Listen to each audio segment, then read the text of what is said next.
안녕하십니까. 선교사가 쓰는 선교학개론, 오늘은 제20강 선교사의 자기관리 첫 번째 시간입니다. 선교사는 정말 많은 이런 다양한 일을 하고요, 또 여러 낯선 환경에서 일을 하게 됩니다. 특별히 타문화권에서 받는 문화 충격은 정말 굉장합니다. 낯설고 외롭고 힘든 환경에서 또 일하게 되고요, 그리고 반복적인 생활을 계속하게 됩니다. 무엇보다도 선교사의 자기관리의 중요성이 필요한 부분이 바로 이런 긴장감입니다. 선교지에 따라서 정치, 그리고 어떤 그 환경, 안정성에 따라서 조금씩 다르긴 하지만은 선교사는 늘 긴장감을 갖고 살아갑니다. 또 어느 선교지는, 또 대부분 많은 선교지들이 선교사가 이런 신분을 숨기고 이렇게 활동하기 때문에 경찰만 보아도 불안하다든가, 경찰이 집 근처에 있으면 왜 왔지? 이런 불안한 마음이 든다든가, 또 낯선 전화가 오면은 이런 불안한다든가, 이런 긴장감에 늘 살고 있습니다. 그래서 생활이 전반적으로, 선교사의 생활은 불안정한 기반 위에서 활동하고 있다고 볼 수 있습니다.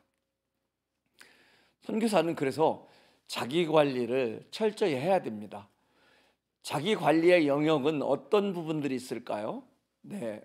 선교사는 무엇보다도 영적인, 또 하나님의 복음과 말씀을 전하는 사람들입니다. 그래서 영적으로 우선 자기 관리가 되어야 하겠죠. 하나님 말씀을 날마다 먹지 못하고, 또 하나님 그 임재 가운데, 하나님 인도하심 가운데 함께하지 않으면은 그런 두려움 속에서, 또 불안전한 그런 환경 속에서 장기적인 사역은 하기가 어려울 수 있겠죠. 그 첫 번째 중요한 것은 영적인 관리입니다. 지속적인 경건의 시간이라든가, 어떻게 영적인 만나를, 또 영적인 교제를 하나님과 어떤 일들을 하기 전에, 사역 이전에 먼저 하나님과 가까운 관계를 유지할 수 있을까? 이것이 굉장히 중요한 포인트겠죠.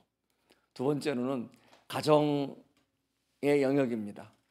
가정 관리를 예외로 선교사들이 실패하는 선교사들이 많이 있습니다. 선교는 희생, 헌신, 고난, 이런 것들을 늘 생각하기 때문에, 또 사역 중심으로, 특히 한국 선교는요, 사역 중심, 일 중심의 선교입니다. 그러다 보니까 이런 가정, 특히 선교사의 아내와 선교사의 자녀들이 여러 가지로 어려움을 겪는 이런 부분이 발생하곤 합니다. 가정관리는 그래서 또 중요한 부분이라고 말할 수 있겠습니다. 세 번째는 재정관리입니다. 오늘날에는 이렇게 하나님께서 우리의 필요를 하늘에서 만나처럼 내려보내진 않으시겠죠. 어떻게 이런 또 여러 루트를 통해서 하나님께서 필요한 재정을 공급해 주십니다. 그런데 이것을 어떻게 썼는지, 또 얼마나 수입이 왔고요, 또 어떻게 지출을 했는지, 어느 부분에서 정기 지출이 되고 있고, 어느 부분이 필요하지 않은 부분들이 또 지출되었는지, 모든 선교사의 재정을 하나님께서 공급하신 것입니다. 여러 성도들을 통해서, 교회를 통해서. 그렇다면은 어떤 개인의 돈을 사용하는 것보다 더욱 정말 정확하게, 그리고 불필요한 곳에 또 불합리하게 이렇게 지출되는 건 없는지, 이런 부분들을, 재정을 잘 관리할 필요가 있습니다. 물론 이런 재정을 정기적으로 감사를 오거나 체크하는 것이 일반적이지 않습니다.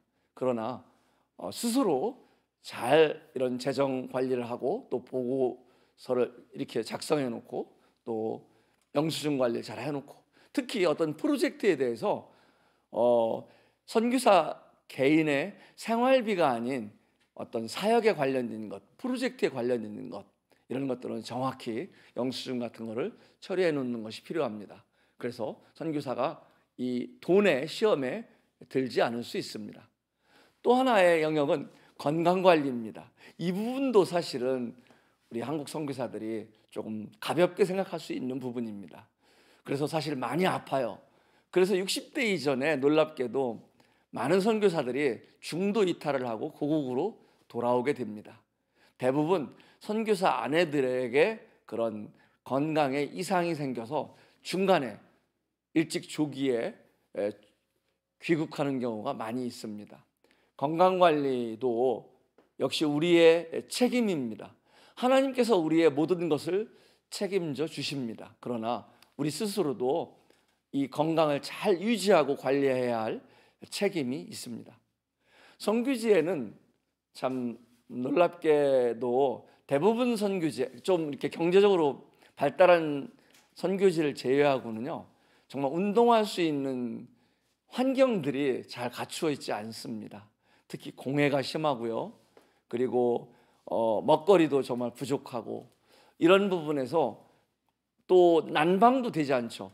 저희 네팔 같은 경우도 난방이 안 되어서 해마다 겨울철만 되면은 저희들 알루미늄 등산용 물통을 사서 거기에 따뜻한 물을 끓여서, 너무 뜨거우니까 양말로 커버를 씌워서 그거 하나씩 이렇게 꼭 끌어안고 자는 것이 겨울내기입니다. 그렇게 추운 환경에서 자라다 보니까 전반적으로 면역력이 떨어지고요, 건강에 계속 이상이 나타나기 쉬운 것이 바로 선교사의 삶입니다. 또 하나의 영역은 위기관리입니다. 정치적 불안 같은, 또 어떤 자연재해, 지진이라든가요, 이런 또 내전, 정치적 이런 문제라든가 이런 것들이 왔을 때, 그리고 강도나 도둑이 아주 자주 이렇게 선교사의 집은 타깃입니다. 외국인이니까.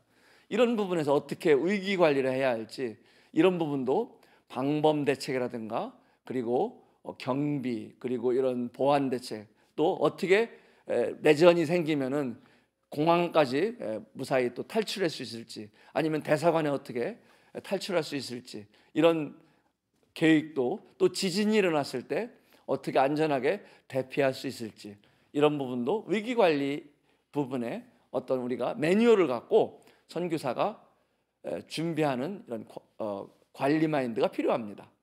사역관리, 정말 선교사는 많은 방문하는 분들이요, 잘한다 소리를 많이 듣죠. 대단하십니다. 참 수고 많으셨습니다. 왜냐하면 사실 이런 위로와 격려가 선교사들이 얼마나 힘이 되는지 몰라요. 그런데 우리가 놓칠 수 있는 것이 있습니다. 무엇일까요? 사역을 평가하고요, 객관적으로 볼 수 있는 것을 잃어버릴 수 있다는 거예요. 늘 칭찬 속에서 간증하다 보면은요, 이렇게 좀 계속해서 이름을 주님이 하신 일을 자랑하는 건데, 함께 선교사도 이렇게 자랑이 되잖아요. 그런 것도 배제해야 할 뿐만 아니라 정말 객관적으로요, 이 선교지의 사역들이 어떻게 이루어지고 있는지 평가가 필요합니다. 또 관리가 필요하고요, 다른 사람의 시야로서가 아니라 하나님의 시야로서, 또 선교사 자신이 볼 때 정말 냉정한 이런 평가들, 관리들, 이런 부분도 선교사가 꼭 해야 할 부분이라고 생각합니다. 오스왈드 챔버스는 이런 이야기를 했어요. 우리가 얻는 것과 받는 것이 있는데, 얻는 것은 우리가 기도의 습관, 성경을 읽는 습관, 이런 영적인 부분들은 우리가 꾸준히 노력을 해야 된다. 그런데 거저 받는 것은 구원, 성령, 하나님의 은혜, 이런 것들은 우리 노력으로 받는 것이 아니라는 거죠. 그래서 우리는 은혜로 받는 것에 대해서는 우리 노력으로 되는 게 아니죠. 근데 우리의 노력으로 얻어야 할 것들에 대해서는 우리가 노력하고 추구해야 된다는 부분입니다. 그런데 우리는 거꾸로 거저 받는 것에 대해서는 신경을 쓰고 우리가 얻어야 할 부분은 놓칠 수가 있다는 겁니다. 경건의 시간은요, 정말 위로부터 오는 하나님의 능력을 덧입는 것입니다. 선교사는 늘 다른 사람들에게 영적인 양식을 나누어 주는 사람이에요. 그러면은 먼저 자신이 내 잔이 넘치나이다 라고 시편 기자가 고백한 것처럼 내 안의 영적인 것들로 채워져야 다른 사람에게 공급할 수 있는 것입니다. 이런 영적인 것뿐만 아니라요, 선교사의 자기관리 중에 독서도 저는 많이 추천하고 싶습니다. 꼭 어떤 주석, 성경 관련 서적만이 아니라 좀 넓은 이런 어떤 선교 관련 서적 같은 거요. 특히 선교사의 생애 이런 것도 한번 읽어보고요. 그리고 이런 선교 관련된 이런 서적들도 여러 이런 넓은 다양한 이런 서적들을 통해서 도전이 되고요. 여러 정보를 얻을 수 있습니다. 그리고 마음에 또 평안을 찾을 수도 있는 유익이 있습니다. 또한 선교사는 재교육이 필요합니다. 선교사는 끊임없이 배워야 하는 사람입니다. 왜냐하면 우리는 끊임없이 나누어 주어야 하는 사람이기 때문에요. 초기에 우리는 열정을 갖고 주님의 부르심에 순종해서 선교지에 나갑니다. 그런데 10년, 20년, 30년이 지나도록 우리는 재교육을 받지 않는다면 얼마나 우리가 영적인 이 고갈에 우리가 어려움을 겪을 수 있겠습니까? 선교지는 또한 계속해서 환경이 바뀐다는 것입니다. 그런 새로운 선교 환경에 새로운 선교 사역의 필요에 하나님 앞에 쓰임을 받기 위해서는 여러 새로운 정보와 지식, 문화 이런 많은 필요한 전문성들을 확보해 나가야 합니다. 이것이 선교사의 재교육의 필요성이라고 말할 수 있습니다. 끊임없는 자기 개발을 해야 되고요. 그래서 재충전을 해야 됩니다. 선교사 회의를 통해서라든가 선교사 훈련을 통해서 필요하면은요, 요즘은 인터넷 통해서 얻을 수 있잖아요. 유튜브라든가 이런 여러 정보들이 정말 많이 있습니다. 그런데 정말 나에게 유익한 그리고 건전한 안전한 이런 정보들을 얻어야 되겠죠. 그리고 안식년을 통해서 이렇게 육체적으로 쉴 뿐만 아니라 이런 필요한 부분들을 공부할 수 있는, 재충전하고 자기 개발할 수 있는 기회로 삼으면 좋을 것 같다고 생각합니다.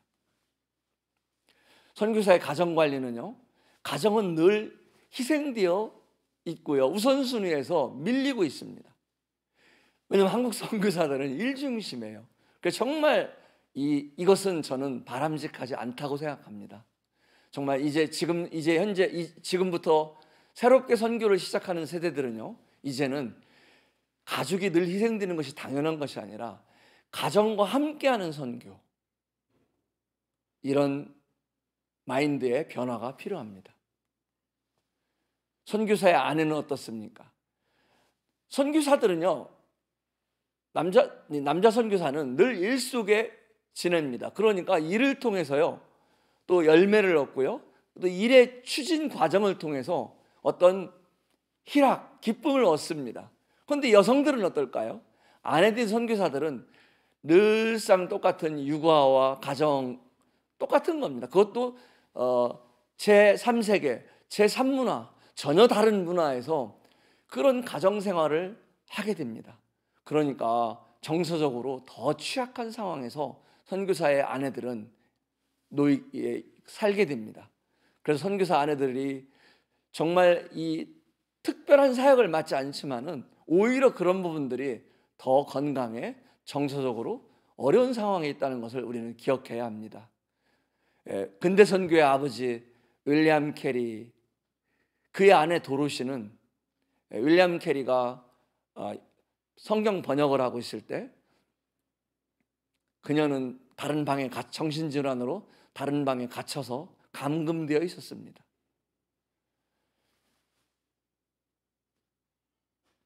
지금 225년 전에 윌리엄 캐리는 참 훌륭한 선교사였습니다. 그런데 오늘날 우리의 마인드로 본다면 질문을 하게 됩니다.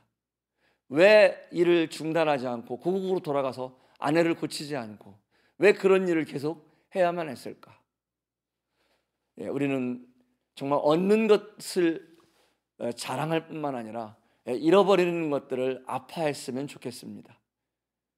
그래서 지금까지 해왔기 때문이 아니라 앞으로는 그런 것들은 더 우리가 지금 새로운 우리 젊은 세대들은 이런 것들을 더 새로 고민하면서 꼭 우리가 그 길을 가야 할까? 정말 훌륭한 부분들은 우리가 배우고 받아들이지만은 때로는 다르게 생각하는 부분은 정말 보완하고 수정할 필요가 있다고 생각합니다. 이 윌리엄 도르시는 그런 선교사의 아내, 근대 선교의 아버지라는 남편 그 윌리엄 캐리의 그 유명한 선교사였지만은 그렇게 골방에 갇혀서 윌리엄 캐리가요 인도에서 박사학위를 받는 그날 윌리엄 캐리의 아내 도로시는 쓸쓸하게 방에 갇혀서 죽어갑니다. 그래서 세상을 떠났습니다. 참 이것은 선교에 관련된 책들은 다 우인전으로 나와 있습니다. 다 영웅의 이야기로, 감동의 이야기로, 눈물을 흘리는 이야기로만 나와 있는데 우리 세대, 이 젊은 세대들, 새롭게 선교를 도전하는 세대들은 정말 잘한 점뿐만 아니라 잘못한 부분에서도 우리는 교훈을 얻었으면 좋겠습니다. 또 그 당시 시대에는 너무나 그 헌신이, 그 희생이 소중하고 아름다웠지만은 오늘날을 살아가는 우리 세대에는 어떻게 할까? 이것을 고민하는 시간들이 되었으면 좋겠습니다. 선교사 아내들을 위한 몇 가지 제언이 있는데요. 이런 취약한 선교사 아내들도 꼭 현지 언어를 함께 배우라는 겁니다. 현지 언어는 문화 장벽을 넘어갈 수 있는 가장 중요한 부분입니다. 언어 장벽을 넘지 않으면 문화 충격을 극복할 수가 없습니다. 그래서 선교사들만이 아니라 선교사 부부가 현지 언어를 같이 배우라는 거예요. 그리고 초기에는 가급적이면은 선교사 남편과 아내가 같이 다니라는 겁니다. 사역지를 함께 다니는 것이 필요합니다. 물론 가사일도 도와주는 것이 필요하고요. 그리고 선교사 아내에게도 별도의 일거리를 주는 것이 필요합니다. 뿐만 아니라 선교사 아내에게 필요하면은 선교사 아내를 도울 수 있는 한 여자 자매라든가 이런 여자분을 이렇게 친구로서 소개해 주어서요 언어 회화 연습도 하고 서로 이야기할 수 있는 그런 친구도 필요합니다. 정기적인 운동 그리고 육아나 가정의 일을 떠나서 어떤 부분은 좀 아내의 존재감을 키워줄 수 있는 이런 부분도 선교사가 배려해야 합니다. 자녀 양육, 이 부분도 정말 취약한 우리 가정관리 부분에서 취약한 부분입니다. 자녀 양육은 선교사로서 가장 어려운, 가장 무거운 짐이라고 생각합니다. 선교사들에게요 가장 후회하는 게, 가장 아쉬운 게 무엇이에요? 물어보면은 거의 대부분 선교사들이, 많은 선교사들이요 자녀 양육에 대해서 후회합니다. 왜냐하면 일만 합니다. 일만 했거든요. 그게 당연한 줄 알았거든요. 또 아이들은 자연적으로 하나님이 키워주는 줄 알았거든요. 그런데 그 아이들은 점점 하나님과 멀어져 가고 그 나중에 그 사춘기에 접어들면서 그 반항하는 마음이 커지고 그 아픈 상처들이 커지고 그래서 서로 넘어갈 수 없는 그런 부모와의 관계를 넘어가게 되고 이런 많은 아픔들이 선교사 자녀들에게 있습니다. 선교사 자녀들은 미셔너리 키즈라고 해서 MK라고 보통 부릅니다. 이런 MK의 한 관리도 굉장히 중요한 부분입니다. MK들은요 자아가, 정체성이 흔들리는 사람들입니다. 내가 한국 사람인지 네팔 사람인지. 네팔에 있으면 한국에 그렇게 오고 싶고요. 한국에 오면은요 아빠 나 네팔 갈래. 한국 싫어. 친구도 하나도 없어. 다 우리가 거지 같아. 아픈 거예요. 한국에 오면 아프고요. 네팔에 가면은요 한국이 그리워서 또 눈물을 흘리는 거예요. 그래서 거기서 세월이 흐르면서 내가 어느 나라 사람이지? 헷갈리는 거예요.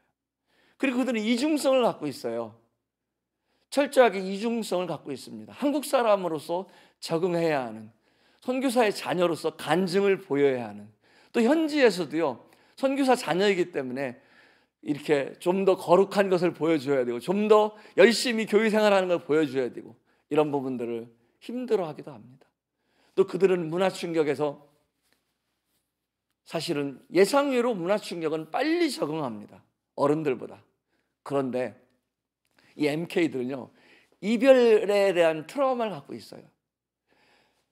나중에 한국을 이렇게 뭐 2년에 한 번 정도 한국에 나오면은요 안 나오려고 그래요. 왜냐하면 와서 잠깐 동안 같이 한 사람들하고 헤어지는 것이 너무 또 싫은 거예요. 그리고 단기 팀들이 이제 네팔에, 저희 같은 네팔에 이렇게 선교지에 옵니다. 그러면 그 일주일, 2주일 동안 너무 언니 오빠들하고 정이 들어요. 근데 언니 오빠들이 이제 내일 떠나는 날이잖아요. 이 선교사 자녀들은 잠을 못 잡니다. 그래서 나중에 그런 얘기해요. 엄마, 아빠, 우리 집에 손님들 안 왔으면 좋겠어. 이렇게 힘들어하는 아이들이 MK들의 특징입니다. 또한 이런 상황에도 선교사 자녀들 MK들에게는 긍정적인 부분도 많이 있어요. 이런 상처만 있는 것이 아니라 그들은 이런 다양한 문화를 접해서요 영어권, 그 다음에 선교지의 그 현지 문화권, 그리고 영어권, 한국, 적어도 세계 문화권을 그들은 갖고 있어서 다양한 문화에 대한 이해, 적응력이 빠릅니다. 또 국제적인 마인드를 갖고 있고요. 또 언어도 다양한 언어 구사을 할 수 있고 특히 영어에 대해서는 정말 자신감을 갖고 있는 친구들입니다. 공부에도 한국에서 공부하는 것만큼 스트레스를 받지는 않겠죠. 그냥 정말 루즈하게 공부합니다. 그런데 예를 들면 뮤지컬을, 합창단, 뮤지컬, 악기 다루는 거, 번지점프부터 여러 이런 것들을 또 다양한 그런 것들을 서구화된 교육 시스템에서 공부를 하는 장점도 있습니다. 또 국제적인 친구들, 대부분 선교사 자녀들, 여러 나라에서 선교사 자녀들과 친구가 되기도 합니다. MK들에게 이 학업의 형태인데요. 이들은 학교를 현지 학교로 보낼 수도 있고 국제 학교를 보낼 수도 있습니다. 홈스쿨링을 할 수도 있고요. 그 다음에 기숙사가 있는 기독교 학교에 아예 학기 단위로 몇 달씩 6개월씩 보낼 수도 있습니다. 현지 학교는 현지어로 공부하기 때문에 한국에 나중에 돌아와서 대학에 들어가기가 어려운 단점이 있습니다. 국제학교는 여러 레벨이 있습니다만은 수업료가 비싼 또 단점이 있고요. 그다음에 홈스쿨링은 분명한 그런 교재와 커리큘럼과 그다음에 홈스쿨링 이 튜터로서 부모들이 훈련을 받았거나 아니면 늘 도와주는 정기적으로 도와주는 튜터들이 있어야 됩니다. 기숙사형 기독교 학교는 이렇게 6개월 단위로 보내는 겁니다.